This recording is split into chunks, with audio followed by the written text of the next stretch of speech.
नमस्कार, स्वागत है आपका सीएनबीसी आवाज मोतीलाल ओसवाल स्टूडियोज में। मैं हूं मनीषा गुप्ता और कमोडिटीज में अगर टॉप हेडलाइंस देखें तो वो कच्चे तेल की तरफ से आती है, क्योंकि अच्छी खासी गिरावट के साथ यहां पर कारोबार है। ओवरनाइट 2% की तेजी जरूर देखने को मिली है, और वो इसलिए क्योंकि यूएस ने अब ईरान के ऊपर सैंक्शंस और भी बढ़ा दिए हैं। जो कंट्रीज ईरान से अब कच्चा तेल लेती हैं, यूएस उनसे बिजनेस नहीं करेगा। इसका क्या इंपैक्ट रह सकता है, इस पर करेंगे चर्चा।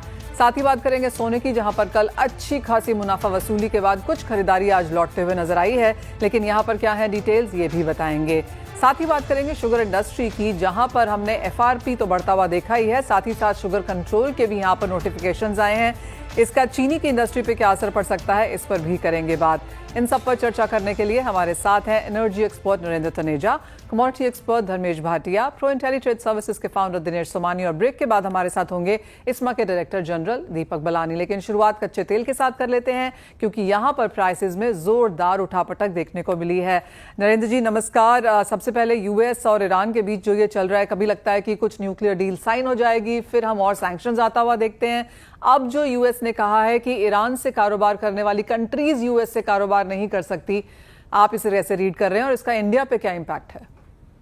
देखिए, वो हम ईरान से हमारा बहुत ज्यादा कारोबार तो अभी है भी नहीं, और बहुत ज्यादा तेल हम दरअसल उनसे काफी समय से हम तेल मंगाते ही नहीं है। बीच में हमने 2 पार्सल उनसे खरीदे थे, लेकिन वो भी जो है कोई बहुत बड़ी उसकी संख्या नहीं थी, तो उससे हमारे पे कोई असर पड़ने वाला नहीं है। क्योंकि जो ईरान चाहता है, अमेरिका चाहता है ईरान पर सैंक्शंस, खासतौर से इसलिए कि ईरान जो है आणविक हथियार ना बना पाए, तो भारत काफी हद तक अमेरिका के इस एजेंडा से सहमत है। तो इसीलिए हालांकि हमने कोई सैंक्शंस नहीं लगाई हैं, लेकिन कुल मिलाकर के ईरान से बहुत ज्यादा तेल या व्यापार हम नहीं करते हैं, और तेल तो लगभग बहुत ही कम है या ना के बराबरी है, तो इसलिए कोई बहुत ज्यादा असर नहीं होता। लेकिन बात यह है कि जो अमेरिका ने ईरान को लेके किया है, जो कहा है, उसका तेल की कीमतों पे, सप्लाई पे और डिमांड पे क्या असर पड़ता है। अगर आप ईरान को देखते हैं, वहां का ईरान के तेल का सबसे बड़ा उपभोक्ता चीन है, और चीन कुल मिलाकर के वहां पर डिमांड जो है तेल की काफी कम हुई है, और लेकिन वो भारी मात्रा में ईरान का तेल जो है वो चीन को ही जाता है। किस दाम पे जाता है, कैसे जाता है, किस तरह के शिप्स हैं, शिप्स का क्या इंश्योरेंस होता है, उसके बारे में बहुत ज्यादा जानकारी बाजार में नहीं है, और उसका अब जो है बाजार में बहुत बड़ा इम्पैक्ट भी नहीं पड़ता। तो मुझे लगता है इसकी चिंता ज्यादा नहीं है। जो सबसे ज्यादा जो आप देख रहे हैं डिमांड साइड में, जो डिमांड कम हो रही है, जिससे कीमतें कम हो रही हैं, उसकी मुख्य वजह यह है कि सऊदी अरब जो मुख्य जो है बहुत ओपेक का सबसे बड़ा सदस्य है, वो उसने कुल मिलाकर के अब ये ठाना है कि ठीक है, हम प्रोडक्शन कट और नहीं करेंगे। हमारा जो मार्केट शेयर है, जो काफी हद तक अन्य देशों के पास जा रहा है, हम उसको रोकेंगे। जैसे भारत का जो है अभी तक सऊदी अरब बहुत बड़ा सप्लायर था, लेकिन आज रूस जो है भारत का बहुत बड़ा सप्लायर है। तो कहीं ना कहीं जो चिंता है, वो चिंता सऊदी अरब की ये हो गई है, और सऊदी अरब के साथ ओपेक के कई अन्य देशों की, कि अपना मार्केट शेयर बचाओ। अगर कीमत कम होती है तो कोई बात नहीं है, क्योंकि सऊदी अरब अगर प्रोडक्शन कॉस्ट बहुत कम होती है, उनका ज्यादा जो तेल है वो ऑन शोर है, जहां प्रोडक्शन कॉस्ट कम है, तो इसलिए लगता है उनको कि चलो वो तो किसी तरीके से वो बर्दाश्त कर लेंगे। लेकिन मार्केट शेयर अगर हाथ से चला जाता है तो वो नुकसान कर जाएगा। डिमांड जो है, इसीलिए आप देख रहे हैं कहीं से बढ़ती नजर नहीं आ रही। भारत ही एक ऐसी जगह है जहां से डिमांड बढ़ रही है। आज सारे जो तेल के निर्यातक हैं, उनके लिए जो भारत जो है वो गोल्डन एप्पल बन चुका है, वो सबकी निगाह भारत में है। और दूसरी तरफ भारत को जो सस्ता तेल हुआ है, जो रूस से आया है या अन्य देशों से आया है, जो कीमतें कमी, भारतीय अर्थव्यवस्था को उसको काफी लाभ मिल रहा है। तमाम परेशानियों की, जो वर्ल्ड में जितनी परेशानियां, टैरिफ वॉर वगैरह वगैरह, उसके बावजूद भी आईएमएफ भी मान रहा है कि उस सब के बावजूद भी भारत का जीडीपी ग्रोथ 6% तो पक्का है। दुनिया में कितने देश हैं जितनी बड़ी अर्थव्यवस्था जहां 6% पक्का हो, ऐसा आईएमएफ कह रहा है। तो इसीलिए डिमांड जो है वो एक वरी का विषय है, सप्लाई में दिक्कत नहीं, लिहाजा कीमतें नीचे। और यहाँ से कितनी नीचे आपको जाती हुई नजर आती हैं? क्योंकि जहां पर हम खड़े हैं फिलहाल यूएस के लिए तो $60 के नीचे और 62 ब्रेंट के आसपास, और जैसे आपने कहा कोई भी ऐसी खबर नहीं है कि हम प्राइसेस को सपोर्ट आता हुआ देखें। देखिए, मुझे लगता है कि अगर $60 से भी नीचे चला जाए, 58-57 चले जाए, तो कोई बहुत ज्यादा जो है वो आश्चर्य की बात नहीं होगी, लेकिन वो वहां टिकेगा नहीं। देखिए, हमको ये मान के चलना पड़ेगा, अगर जो तेल है वो $60 पर पहुंचता है, तो क्या अमेरिकी अर्थव्यवस्था को उससे फायदा होगा? क्योंकि दुनिया की सबसे बड़ा उत्पादक अमेरिका है, सबसे बड़ा निर्यातक भी अमेरिका है। गैस का यूरोप ज्यादातर गैस जो पहले रूस से लेता था, आज अमेरिका से लेता है। तो कुल मिलाकर के उनकी जो बड़ी बड़ी कंपनियां हैं उनको भी नुकसान होगा। ओपेक देशों को तो होगा ही होगा, नॉन ओपेक को भी होगा। तो मुझे लगता है वो पहुंच जाए तो कोई सेलिब्रेशन की बात नहीं होगी, चाहे वो बड़े इंपोर्टर हो या बड़े एक्सपोर्टर। तो लेकिन ये कि अगर जो मेरा ये मानना है, इन सब के बावजूद जो हालात हैं, tariff war, Ukraine, Gaza, even India, Pakistan, ये सबको अगर आप एक बास्केट में डालते हैं तो भी मुझे लगता नहीं कि अगर जो $65 से नीचे अगर कीमत जाती है तो वहां टिक पाएगी, वो सस्टेनेबल नहीं होगी। अगर 65, 68, 70 ये आप दायरे को लेकर के चलते हैं तो मुझे लगता है आप काफी सेफ हैं। और अगर आप इस दायरे से आप नीचे जाते हैं या बहुत ऊपर जाते हैं तो वो तो फिर जिससे आम भाषा में सट्टेबाजी बोलते हैं, उसको मैं वही कहूँगा, स्पेकुलेशन है, जिसका कोई आधार नहीं है। Fair point mister Taneja, as always बहुत शुक्रिया साथ जुड़ने के लिए। तो क्लियरली जैसे कहा कि ब्रेंट के भाव शायद 57 तक भी यहां पर जा सकते हैं, जिस तरह का मोमेंटम नीचे की तरफ है, लेकिन वहां पर सस्टेन नहीं करेंगे। धर्मेश, आप कैसे देखते हैं प्राइसेस और एक नियर टर्म स्ट्रैटेजी क्या बनाना चाहेंगे? रिस्क काफी लिमिटेड है, यहाँ से ऊपरी स्तरों पर आने के चांसेस काफी हाई है। अगेन जून जुलाई जैसे ही आएगा हरिकेन सीजन स्टार्ट होगा और यहाँ से मार्केट में आपको अच्छी वॉलेटिलिटी देखने मिल सकती है। प्लस ओपेक की मीटिंग भी आ रही है, अगर आप देखें तो उन्होंने काफी कट कर चुके हैं। अब यहाँ से कट करने की मुझे नहीं लगता कि यहाँ पे ज्यादा गुंजाइश होगी, तो यहाँ से एक अप मूव ही बेहतर रहेगा, प्राइस यहाँ से मूव कर सकता है। तो डोमेस्टिक मार्केट की बात करें रुपए के चलते, तो मुझे लगता है कि 5,000 का स्तर काफी अच्छा स्तर है, यहाँ पे आप निवेश करके चल सकते हैं।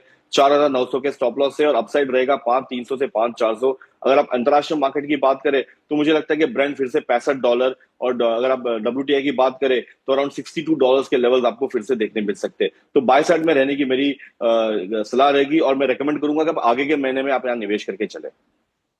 तो खरीदारी की अपॉर्चुनिटीज यहाँ पर निकल के आ सकती हैं। सोना आपकी स्क्रीन पे लेके आना चाहेंगे क्योंकि यहाँ पर भी हमने मुनाफा वसूली के बाद कुछ खरीदारी लौटते हुए देखी है। कैसे देखते हैं आप दिनेश जी अब सोने के प्राइसेस को? अब 3200 के आसपास के जो ये लेवल्स हैं, यहाँ पर क्या करना चाहिए? नमस्कार मनीषा जी, जो प्राइसेस हमने देखी है ये बड़ी तेजी का एक संकेत था पहले तो, और करीब करीब 31 से 32% हमने तेजी देखी गोल्ड में इस साल में ही। मतलब जनवरी से अगर देखते हो तो सिर्फ अप्रैल तक के 31-32% की तेजी आई और वहां से 7,000 रुपए की एक बड़ी गिरावट आई है। इंटरनेशनल ट्रेड वॉर के चलते ये तेजी में संकेत मिले थे, इंटरेस्ट रेट को लेकर तेजी के संकेत थे, वॉर लाइक सिचुएशन को लेकर थे। अब सारा सब कुछ चीज सामान्य होती नजर आती है, तो मुझे लगता है कहीं ना कहीं ये गोल्ड की वोलेटिलिटी भी कम हो जाएगी। ऊपर के लेवल से जो फॉल आया मुझे लगता है कि 92,000 कुछ समय के लिए यहाँ होल्ड करेगा और 93,500 ये लेवल मुझे लगता है कि अपसाइड एक बार दिखा सकता है। अगर कोई इसमें स्ट्रेटेजी बनाना चाहता है तो मेरे हिसाब से 92,400 के आसपास एक बार खरीदारी की जा सकती है। 93,050, 93,500 ये अपसाइड मुझे पोटेंशियल नजर आता है और डाउनसाइड मुझे लगता है कि दोबारा एक बार 94,000 का स्टॉप लॉस मेंटेन करना चाहिए। आज इंटरनेशनल प्राइसेस तेज है लेकिन यूएसडी INR 1%, मतलब जो रुपया है हमारा 1% मजबूत है, इसी के चलते भी हमें तेजी देखने नहीं मिल रही। ये बात हुई कच्चे तेल और सोने पे, लेकिन अब एक शुगर पे नजर डालेंगे क्योंकि चीनी पर 3 बड़ी खबरें हैं। पहला ये कि सरकार ने गन्ने की FRP बढ़ा दी है, दूसरा ये कि 30 अप्रैल तक 256.9 लाख टन चीनी का उत्पादन हुआ है और तीसरा है शुगर कंट्रोल को लेकर जहां पर हमने अप्रूवल आता हुआ देखा है। इन सब पर बात करने के लिए इस्मा के डायरेक्टर जनरल दीपक बलानी हमारे साथ हैं। दीपक जी नमस्कार।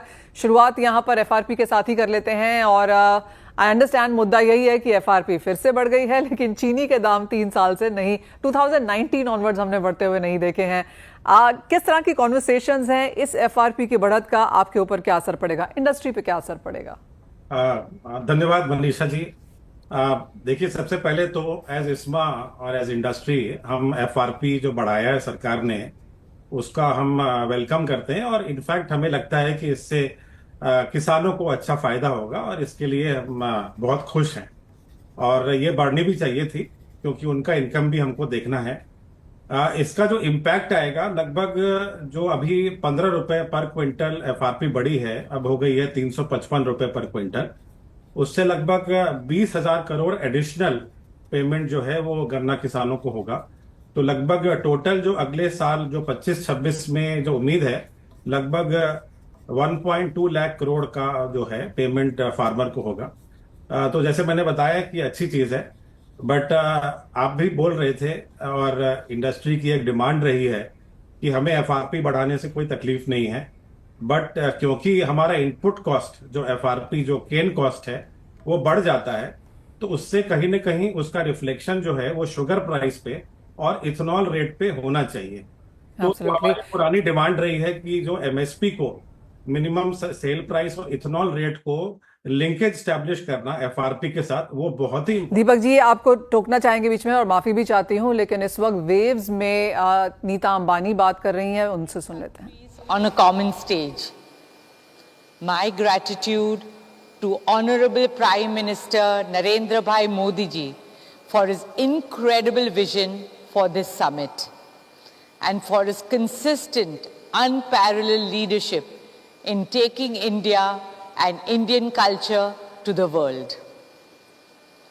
This summit is a powerful reminder of who we are and who we have always been. I speak to you as a proud citizen of our ancient land. And the theme of my keynote is taking India to the world. Long before the birth of the internet or even cinema, the influence of Indian culture had already spread across the globe. Taking India to the world is not a new concept or a new idea. The light of India has traveled far and wide for thousands of years. Hundreds of Buddhist monks from all over the world traveled on foot to India in ancient times in search of cultural and spiritual knowledge. In Japan and Indonesia, Hindu deities like Lakshmi, Saraswati, Shiva, Ram, and Ganesh are worshipped even today. The splendor of India's temple architecture can be seen in Angkor Wat in Cambodia, Borobudur in Indonesia, and the ruins of charm temples in Vietnam. Indian philosophy left a deep imprint on some of the greatest thinkers and philosophers of the world. We are a country enriched by the wisdom of its civilization, but equally energized by the throbbing energy of the world's youngest population. A country where sacred traditions meet modern dynamism in perfect harmony, where the rising power of our economy, soon to be the third largest in the world, meets our soaring global soft power. We are a timeless civilization that gifted humanity with the enduring ideals of Satya, Ahimsa, Ekta, and Aman, truth, non-violence, unity, and peace. A luminous nation that gave the world the wisdom of the Vedas, the Bhagavad Gita, and the teachings of Gautam Buddha and Mahatma Gandhi. Bharat is where it all began. India is the origin of Om, the sound of the birth of our universe, the birthplace of zero, Shunya, the beginning of the infinite, the home of Sanskrit that gave the world language, the land of yoga and Ayurveda, the pioneer in science and philosophy, from Aryabhat's astronomical calculations to Adi Sankaracharya's Advait Vedanta, the beacon of arts and literature, from our classical music and dance forms to the epics, Ramayana and Mahabharata. We are the very cradle of civilization, a cultural force whose time has come once again. Every civilization tells a story. Some tell it with power and might, but we have always told our stories with our soul. For over 5,000 years, from our Kathavachaks to the traveling bards, from our legendary folklore to temple murals, and from our epics to present-day cinema, storytelling has always been the heartbeat of our legacy. In the modern age, India's magnificent heritage and the soft power of our theatre, dance, music, cinema, writers, artists, and artisans have won the hearts and minds of people in all continents and corners of the globe. Friends, like all Indians, we at Reliance Foundation are great admirers and ardent supporters and passionate lovers of art. And we deeply believe in the power of our culture to heal, inspire, and unite. At the Foundation, we regard it to be our highest duty to protect, preserve, revive, and honor India's priceless artistic legacy.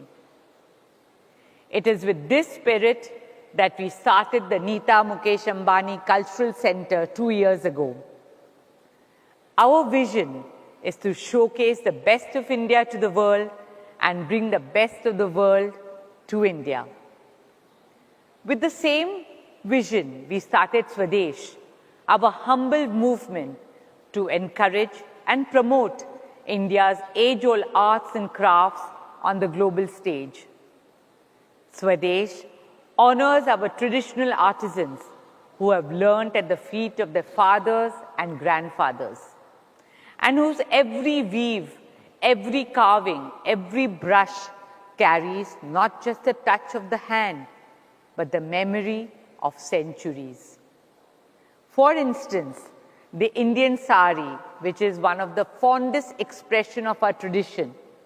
Today, our timeless 9 yards are weaving the India story across fashion runways, woven by our weavers with love and worn by our women with pride, wherever in the world they are, from Mother Teresa to India's missile woman, Dr. Tessie Thomas, to our Finance Minister, Srimati Nirmala Sitharaman, our lawyers to journalists, and from astronauts to change makers, all wear it as an ode to a legacy that has been passed down over thousands of years from their mothers, grandmothers, and great-grandmothers.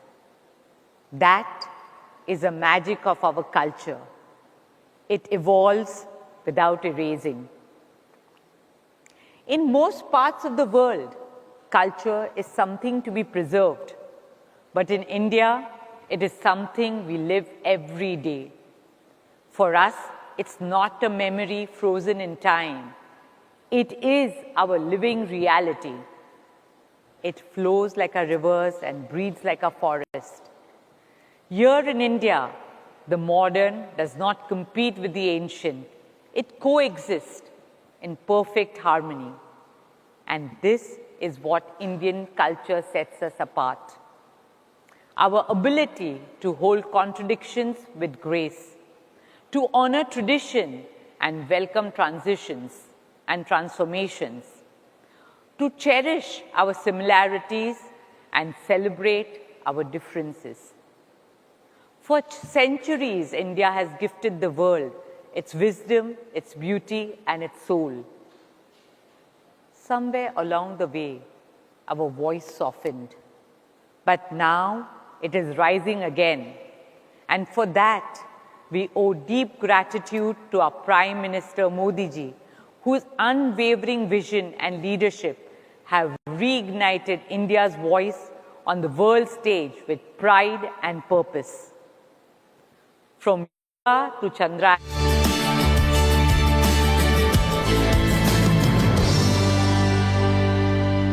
आपका हमारे साथ इस्मा के DG दीपक बलानी जुड़े हुए हैं। दीपक जी नमस्कार, शुक्रिया हमारे साथ बने रहने के लिए। माफी चाहते हैं आपको टोकने के लिए, लेकिन आप अपना पॉइंट अबाउट एफआरपी कह चुके थे। आप हमें बता रहे थे कि शुगर एमएसपी को लेकर अब भी बात यहां पर जारी है।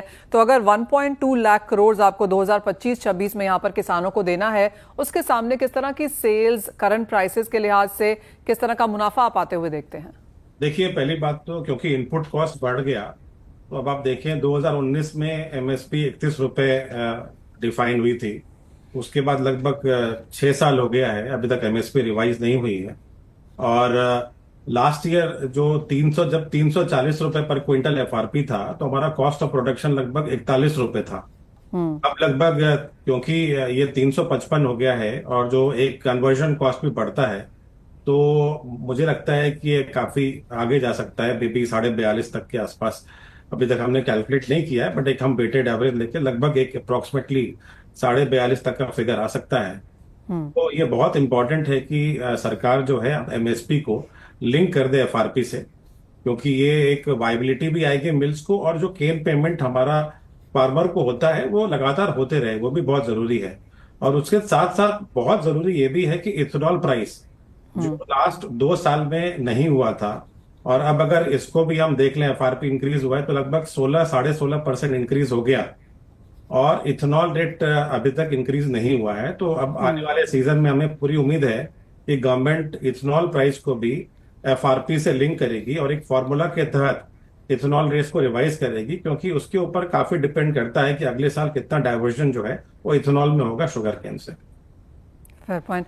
मेरा दूसरा पॉइंट यहाँ पर चीनी के आउटपुट को लेकर है। आई वी अंडरस्टैंड आपके जो लेटेस्ट नंबर्स यहाँ पर आए थे, लेकिन अब तक 30 अप्रैल तक नंबर आया है। अब आपको लगता है कुछ यहाँ पर फेरबदल देखने को मिल सकता है फाइनल नंबर पे? लगभग देखिए 257 लाख टन कल तक हो गया है, और अभी भी लगभग 17 मिलें चल रही हैं, उसमें कुछ यूपी में चल रही हैं। तो लगभग ये भी लगभग 8 या 10 मई तक क्लोज हो जाएगा। तो अब हम लगभग सीजन के क्लोज में आ गए हैं।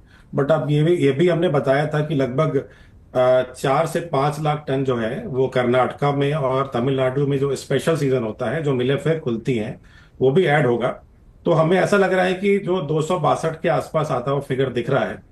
और क्योंकि कंजम्पशन पहले हम लगातार ये बोलते आए थे, जिस हिसाब से ट्रेंड आ रहे थे और जिस हिसाब से मार्केट का इंडिकेशन आ रहा था, कंजम्पशन लगभग 280 लाख टन होगा, और उसके हिसाब से उतना ही लग रहा है। तो लगभग सारा कुछ देखा जाए तो लगभग हम 52-53 लाख टन में ये सीजन क्लोज करेंगे, जो बहुत सफिशिएंट है। और प्राइस भी जो है, जो रिटेल प्राइस है, अगर आप देखें तो पिछले साल इसी वक्त लगभग 44.5 रुपए था, और अभी लगभग 45 रुपए 60 पैसे है। लगभग 2.5 से 3% का ही इजाफा हुआ है, जो वेल विद इन लिमिट है। तो आई थिंक मार्केट जो है रिटेल प्राइस स्टेबल है, एक्सपिल प्राइस भी स्टेबल है, और आगे भी इस सीजन में प्राइसेस स्टेबल रहने की पूरी उम्मीद है। Deepak ji, sugar control order अब यहाँ पर फाइनली आ चुका है, वो नोटिफिकेशन हम सब ने यहाँ पर पढ़ी है। अब इसके क्या मायने हैं? खांडसरी गुड़ जहाँ अब यहाँ पर एक मार्केट में यहाँ पर बनता हुआ नजर आएगा, आगे जाके क्या इम्पैक्ट इसका देखते हैं? देखिए, हमने इस्मा ने लगातार पिछले साल सरकार से ये बात की थी, और हमने अपने रिप्रेजेंटेशन भी दिए थे कि खांडसारी यूनिट जो 500 टीसीडी के ऊपर है, उनको with in the control order आना चाहिए, और वो भी जो एफआरपी का सिस्टम है वो फार्मर को पे होना चाहिए। तो ये बहुत अच्छी बात है कि सरकार ने जो 500 टीसीडी के ऊपर के जितने भी खांडसारी यूनिट है उनको शुगर कंट्रोल में लेके आए हैं। तो लगभग 66 यूनिट जो है वो इस ऑर्डर के तहत आ जाएंगे। लगभग इनका जो कैपेसिटी है लगभग 55,000 टीसीडी का है। तो ये एक अच्छी पहल है, और मुझे लगता है इससे काफी स्ट्रीमलाइन होगा, और जो शुगर मिल्स को दिक्कतें आ रही थी, जो अननेसेसरी ड्रॉल्स हो रहे थे, उसमें कहीं कहीं कंट्रोल होगा, और एक ओवरऑल इंडस्ट्री के लिए बहुत अच्छी खबर है। दूसरा पॉइंट जो एपीआई इंटीग्रेशन है, आई थिंक हमने भी पहले डिमांड किया था और हमेशा डिमांड करते रहे हैं कि जो एक ट्रांसपेरेंसी आनी चाहिए स्टॉक सिचुएशन में और डेटा में। I think API integration is a very good move, और ऑल्दो ये ऑर्डर में ऑफिशियली सरकार ने ले आया है, लगभग 540 मिलें, लगभग 450 मिल ऑलरेडी एपीआई इंटीग्रेशन से कनेक्ट हो चुके हैं डीएफपीटी से। और मुझे लगता है ओवरऑल ये शुगर कंट्रोल ऑर्डर जो है ये एक सही दिशा में है। 2 या 3 पॉइंट अभी हमें स्टडी करने होंगे, क्योंकि अभी भी हम गैजेट नोटिफिकेशन का वेट कर रहे हैं। तो एक पूरा स्टडी कर लेंगे तो हम आपको और डिटेल में इसके बता सकते हैं। मेरा फाइनल सवाल कंजम्पशन को लेकर है, और summer demand consumption. Deepak ji, जितने भी आइसक्रीम वाले हैं जिनसे भी मेरी बात हो रही है, उन सबका यही कहना है कि 35 to 40% इंक्रीज वो आइसक्रीम कंजम्पशन में, सेल्स में इस बार होता हुआ देख रहे हैं। आपको लगता है आने वाले 1-2 महीने जब तक मॉनसून यहाँ पर पूरे तरीके से नहीं आते, एक सर्ज इन शुगर डिमांड देखने को मिल सकती है, या फिर इट्स बिजनेस एज यूजुअल? देखिए, हमारी भी कई एफएमसीजी सेक्टर से बात हुई है, और अभी तक का जितना भी कोटा रिलीज हुआ है अगर आप देखें तो उस हिसाब से पिछले साल से तो काफी कम है।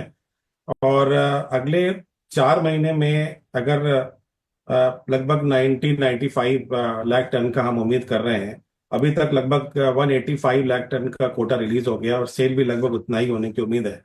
तो हम सारे फैक्टर को भी ले लें तो लगभग 280 लाख टन तक का ही कंजम्पशन दिख रहा है। कुछ सेक्टर्स में जैसे आप बोल रहे हैं समर में डिमांड बढ़ती है, बट हमने देखा है कि कई और सेक्टर में, फॉर एग्जांपल कैंडी मैन्युफैक्चरर्स जो हैं और चॉकलेट मैन्युफैक्चरर्स में हैं, इनफैक्ट वहां पे कुछ कंजम्पशन फ्लैट होता हुआ या कम होता हुआ दिख रहा है। तो ओवरऑल एक कंसर्न है कि कंजम्पशन जिस हिसाब से ग्रो होना चाहिए उस हिसाब से ग्रो नहीं हो रहा है, और उसके ऊपर भी इसमें एक प्रॉपर सेक्टर वाइज स्टडी कर रही है जिसमें कि हम कंजम्पशन का ट्रेंड और सेक्टर वाइज का ग्रोथ और आगे पोटेंशियल क्या कंजम्पशन हो सकता है उसके ऊपर हम एक पूरी रिपोर्ट पब्लिश करेंगे, और फिर उस बेसिस पे आगे भी सरकार को मदद मिलेगी अपनी पॉलिसीज बनाने के लिए। और काफी इंपॉर्टेंट रहेगी दीपक जी, और काफी इंटरेस्टिंग भी रहेगा देखना, क्योंकि एफएमसीजी के numbers all over the place हैं और शुगर की कंजम्पशन कहाँ बढ़ रही है और कहाँ नहीं, अगर वो रिपोर्ट निकल के आती है तो बहुत ज्यादा क्लैरिटी उससे मिलेगी। तो क्लियरली उसका इंतजार रहेगा। एज ऑलवेज बहुत शुक्रिया साथ जुड़ने के लिए, समय निकालने के लिए और उन सभी मुद्दों पर डिटेल में बात भी करने के लिए। वाले इसी के साथ इस कार्यक्रम में इतना ही समय है, हम लौटेंगे, बात करेंगे इक्विटीज पर।